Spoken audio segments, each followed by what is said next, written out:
살다 보면 참으로 곤란한 순간을 마주하게 됩니다.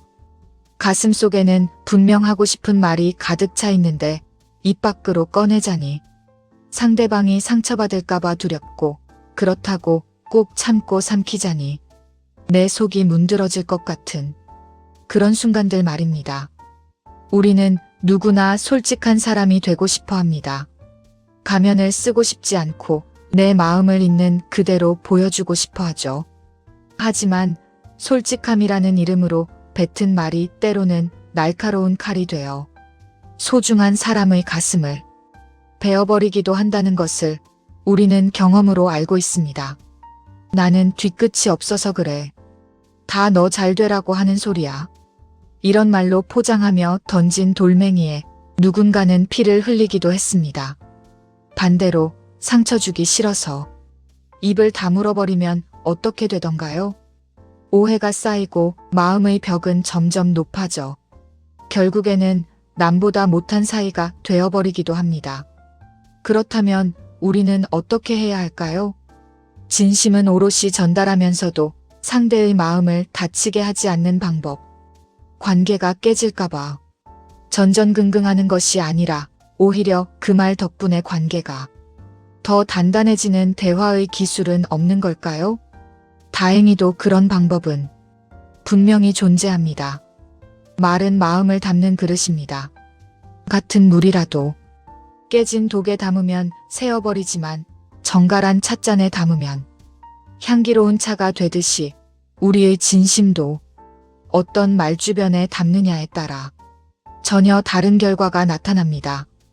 오늘 삶의 지혜에서는 나이가 들수록 반드시 갖춰야 할 굳이 상처 주지 않고 솔직하게 말하는 4가지 방법에 대해 깊이 이야기 나눠보려 합니다. 이 대화법은 단순한 처세술이 아닙니다. 상대를 존중하면서 나 자신도 지키는 성숙한 어른의 품격 있는 언어입니다. 지금 곁에 있는 소중한 사람에게 무언가 말하고 싶지만 망설이고 계신다면 이 이야기에 귀 기울여 보시길 바랍니다. 첫 번째 지혜입니다. 말의 주어를 너에서 나로 바꾸십시오. 우리가 대화하다가 다투게 되는 가장 큰 이유는 무엇일까요? 내용 때문일까요? 아닙니다. 대부분은 말투 때문에 시작됩니다. 특히 상대방의 잘못을 지적하거나 서운함을 토로할 때 우리는 무의식적으로 너라는 단어를 앞세우게 됩니다. 너는 왜 항상 연락이 없어? 너는 도대체 생각이 있는 거야? 당신은 맨날 약속을 어기잖아. 이렇게 너로 시작하는 말은 듣는 사람에게는 마치 화살처럼 날아옵니다. 이것을 대화법에서는 유메시지라고 부릅니다. 너를 주어로 삼으면 그 뒤에 나오는 말은 필연적으로 비난, 평가, 지적이 될 수밖에 없습니다. 너는 틀렸고 내가 맞다라는 심판의 뉘앙스가 깔려있기 때문입니다. 사람은 본능적으로 공격을 받으면 방어하게 되어 있습니다. 누군가 나를 손가락질하며 너는 왜 그래? 라고 묻는다면 아, 내가 그랬구나, 미안해. 라고 반성하기보다는 그러는 너는 얼마나 잘났는데? 라며 반격을 준비하거나 내가 뭘 어쨌다고 그래? 라며 마음의 문을 쾅 닫아버리게 됩니다. 대화가 아니라 싸움이 시작되는 것이죠. 하지만 주어를 나로 바꾸면 마법 같은 일이 일어납니다.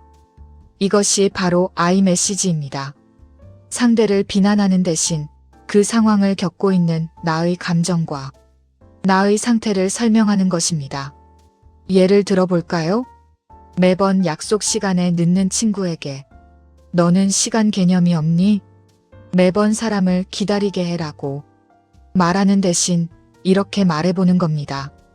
나는 내가 늦으면 혹시 무슨 일이 생긴 건 아닌지 걱정이 되고 또 내 시간이 존중받지 못하는 것 같아서 좀 속상해. 어떤가요? 느낌이 완전히 다르지 않습니까? 너를 공격하지 않고 나의 속상함을 보여주었습니다. 남편이 집안일을 돕지 않아 화가 날 때도 마찬가지입니다.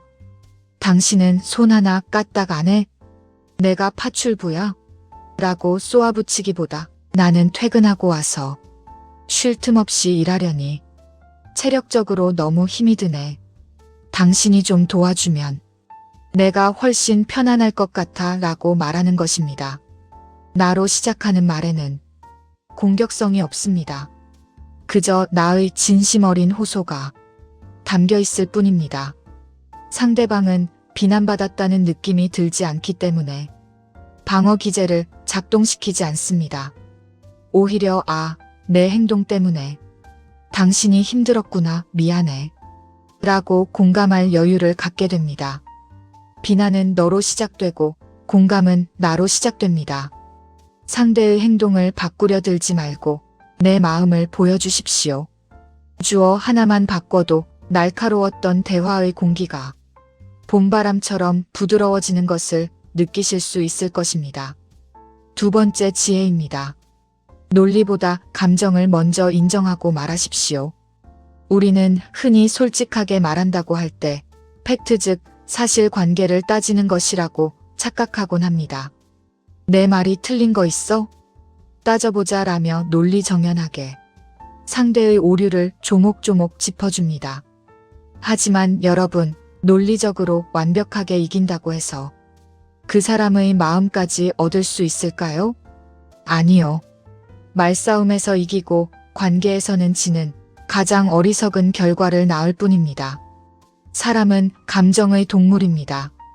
감정이 상해 있으면 아무리 옳은 말도 귀에 들어오지 않습니다. 오히려 잘나셨네라는 비아냥거림만 돌아올 뿐이죠.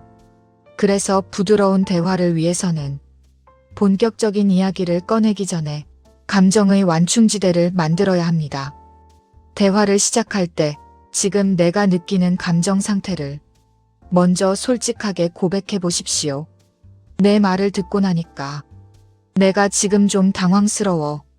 사실 이 이야기를 꺼내는 게 나도 참 조심스럽고 걱정이 돼. 너에게 서운한 마음이 들어서 화가 좀 나려고 해. 이렇게 내 감정을 예고편처럼 먼저 보여주는 것입니다. 이것은 상대방에게 나 지금 공격하려는 게 아니라 내 마음이 이렇다는 걸 알리고 싶어라는 신호를 보내는 것과 같습니다. 듣는 사람은 이 사람이 지금 당황했구나, 조심스러워 하는구나 라고 인지하게 되면서 날 선 태도를 거두고 당신의 다음 말에 귀를 기울일 준비를 합니다. 또한 상대방의 감정도 읽어주어야 합니다. 상대가 흥분해서 목소리를 높일 때 왜 소리를 지르고 그래? 진정해라고 윽박지르면 불에 기름을 붓는 격입니다. 그럴 땐 지금 당신이 많이 화가 난 것 같네. 내 말에 오해가 있었나 봐. 라고 상대의 감정을 먼저 인정해주는 것이 순서입니다. 감정은 물과 같아서 막으면 넘치고 터지지만 길을 터주면 흘러갑니다. 그랬구나, 많이 속상했겠네. 라는 말 한마디가 막힌 댐의 수문을 여는 열쇠가 됩니다. 감정이 해소되고 나면 그때 비로소 이성이 돌아옵니다. 그때 조곤조곤 사실을 이야기해도 늦지 않습니다. 솔직함은 무례함이 아닙니다. 상대의 기분 따위는 아랑곳하지 않고 내 할 말만 하는 것은 솔직한 것이 아니라 폭력적인 것입니다. 진정한 솔직함은 내 감정도 소중히 여기고 상대의 감정도 존중하면서 그 사이에서 접점을 찾아가는 과정입니다. 먼저 감정을 어루만지십시오. 딱딱한 논리의 껍질을 깨기 전에 부드러운 공감의 온기로 마음을 녹여야 합니다. 그것이 바로 마음을 여는 대화의 순서입니다. 세 번째 지혜입니다. 말하기 전에 잠깐 멈춤의 시간을 가지십시오. 살면서 내뱉은 말 중에 가장 후회되는 말은 언제 나왔습니까? 대부분 감정이 격해졌을 때 생각할 겨를도 없이 튀어나온 말들이었을 것입니다. 화가 머리끝까지 치밀어 오를 때, 억울함에 눈물이 핑 돌 때 우리는 즉각적으로 반응하고 싶어 합니다. 상대에게 받은 상처를 똑같이, 아니 그보다 더 아프게 되돌려주고 싶은 충동에 휩싸이기 때문입니다. 하지만 바로 그 순간이 위험한 순간입니다. 감정이 앞서는 순간 우리의 뇌는 이성적인 판단을 멈춥니다. 평소라면 절대 하지 않았을 독한 말, 상대의 약점을 찌르는 비겁한 말들이 본물 터지듯 쏟아져 나옵니다. 그리고 그 말들은 엎지른 물처럼 다시는 주워 담을 수 없습니다. 솔직하게 말하되 상처 주지 않으려면 반응하지 말고 대응해야 합니다. 동물이 자극에 즉각적으로 반응하는 것과 달리 사람은 자극과 반응 사이에 생각할 공간을 둘 수 있습니다. 이 공간을 만드는 기술이 바로 멈춤입니다. 화가 날 때, 억울할 때, 하고 싶은 말이 목구멍까지 차올랐을 때 딱 3초만 멈추십시오. 속으로 하나, 둘, 셋을 세면서 깊은 숨을 한 번 들이마시는 겁니다.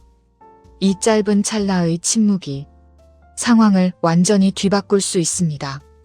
멈춤은 단순히 말을 안 하는 것이 아닙니다. 말의 온도를 식히는 시간입니다.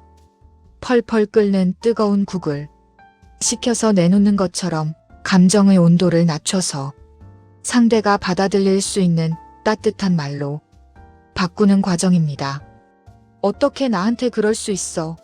라고 소리치고 싶은 순간에 잠시 멈추면 내 행동에 나는 지금 많이 실망스러워 라고 정제된 언어로 표현할 수 있게 됩니다. 즉시 쏘아붙이지 않고 한 템포 쉬어가는 이 여유가 당신을 감정에 휘둘리는 사람이 아니라 감정을 다스리는 품격 있는 사람으로 만들어줍니다. 침묵은 때로 100마디 말보다 더 큰 울림을 줍니다. 대화 도중 말이 막히거나 감정이 격해질 때는 잠깐만, 내가 지금 감정이 좀 안 좋아서 진정하고 다시 이야기하자라고 솔직하게 양해를 구하고 자리를 피하는 것도 지혜입니다. 그것은 회피가 아니라 관계를 지키기 위한 가장 적극적인 노력입니다. 말을 잘하는 것보다 더 중요한 것은 멈춰야 할 때를 아는 것입니다. 말하기 전에 잠깐 멈추는 습관. 그 작은 틈새가 당신과 상대방 사이에 놓인 다리를 끊어지지 않게 지켜줄 것입니다. 네 번째 지혜입니다. 조언이 아닌 의견으로 표현하십시오. 우리는 가까운 사람일수록 더 많은 것을 가르쳐주고 싶어 합니다. 상대가 잘못된 길로 가는 것 같을 때, 더 좋은 방법이 내 눈에 보일 때, 안타까운 마음에 자꾸만 조언을 하게 됩니다. 너 그렇게 살면 안 돼. 이럴 땐 이렇게 해야지. 내 말 들어. 다 널 위해서야. 물론 그 마음의 바탕에는 사랑과 걱정이 깔려 있습니다. 하지만 듣는 사람 입장은 어떨까요? 아무리 좋은 약이라도 억지로 입을 벌려 먹이면 토해내고 싶은 법입니다. 조언은 기본적으로 수직적인 관계를 전제합니다. 나는 알고 너는 모른다. 나는 맞고 너는 틀렸다는 우월감이 은연중에 깔려있기 때문에 듣는 사람은 무시당한다고 느끼거나 거부감을 갖기 쉽습니다. 강요는 언제나 저항을 부릅니다. 상처 주지 않고 내 뜻을 전하려면 명령조의 조언을 권유형의 의견으로 바꿔야 합니다. 이렇게 해라고 정답을 던져주는 것이 아니라 내 생각은 이런데 내 생각은 어때? 라고 물음표를 던져주는 것입니다. 너 아이 교육 그렇게 시키면 안 돼 라고 말하는 대신 내가 보기엔 아이가 좀 힘들어하는 것 같은데 조금 쉬게 해주는 건 어떨까? 라고 말해보세요. 투자 그렇게 하면 망해라고 으름장을 놓는 대신 나는 그 방법이 조금 위험해 보여서 걱정이 되네. 다른 방법도 한번 찾아보면 좋지 않을까? 라고 제안해보세요. 해야 한다를 하는 게 어떨까로 바꾸는 것. 이게 정답이야를 내 시각은 이래로 바꾸는 것. 이것은 상대방에게 선택권을 넘겨주는 화법입니다. 사람은 누구나 자신의 인생을 스스로 통제하고 싶어 하는 욕구가 있습니다. 당신이 결정을 강요하지 않고 의견만 제시할 때 상대는 비로소 당신의 말을 간섭이 아닌 참고할 만한 지혜로 받아들입니다. 상대를 나와 동등한 인격체로 존중하는 말투 속에서 오히려 당신의 진심은 더 깊이 스며듭니다. 진정한 조언은 상대가 요청할 때 하는 것입니다. 요청하지 않은 조언은 잔소리일 뿐입니다. 상대가 스스로 깨닫고 움직일 수 있도록 여백을 남겨두는 대화를 하십시오. 그것이 상대를 믿어주는 것이며 그 믿음이 말보다 더 큰 힘을 발휘할 때가 많습니다. 오늘 우리는 상처 주지 않고 진심을 전하는 4가지 대화법에 대해 이야기 나누었습니다. 비난 대신 나를 표현하는 아이 메시지, 논리보다 앞서야 할 감정의 인정, 말의 온도를 식히는 멈춤의 미학, 그리고 강요가 아닌 존중이 담긴 의견 제시. 이 4가지를 관통하는 핵심은 결국 배려와 존중입니다. 솔직함이라는 무기로 상대를 찌르는 것이 아니라 배려라는 그릇에 솔직함을 담아 건네는 것입니다. 물론 하루아침에 말투를 바꾸는 것은 쉽지 않습니다. 수십 년간 굳어진 언어 습관을 고치는 것은 뼈를 깎는 듯한 노력이 필요할지도 모릅니다. 말하다가 또 욱하고 실수하고 후회하는 날들도 있겠지요. 하지만 괜찮습니다. 우리가 완벽하지 않다는 것을 인정하는 것부터가 시작입니다. 오늘부터 하루에 하나씩이라도 실천해 보시는 건 어떨까요? 아내에게, 남편에게, 자녀에게, 그리고 오랜 친구에게 너 때문에 힘들어라는 말 대신 나는 지금 조금 지치네라고 말해보세요. 그 작은 변화가 차갑게 식어버린 관계의 온도를 다시 따뜻하게 데워줄 것입니다. 말은 씨앗과 같습니다. 오늘 당신이 심은 따뜻한 말 한마디가 언젠가 당신의 삶에 풍성한 숲을 이루고 시원한 그늘을 만들어줄 것입니다. 상처 없는 대화, 진심이 통하는 관계 속에서 여러분의 남은 날들이 더 평안하고 행복하기를 진심으로 소망합니다. 지금까지 삶의 지혜였습니다. 오늘도 곁에 있는 분들과 따뜻한 눈빛을 나누는 하루 보내시길 바랍니다. 감사합니다.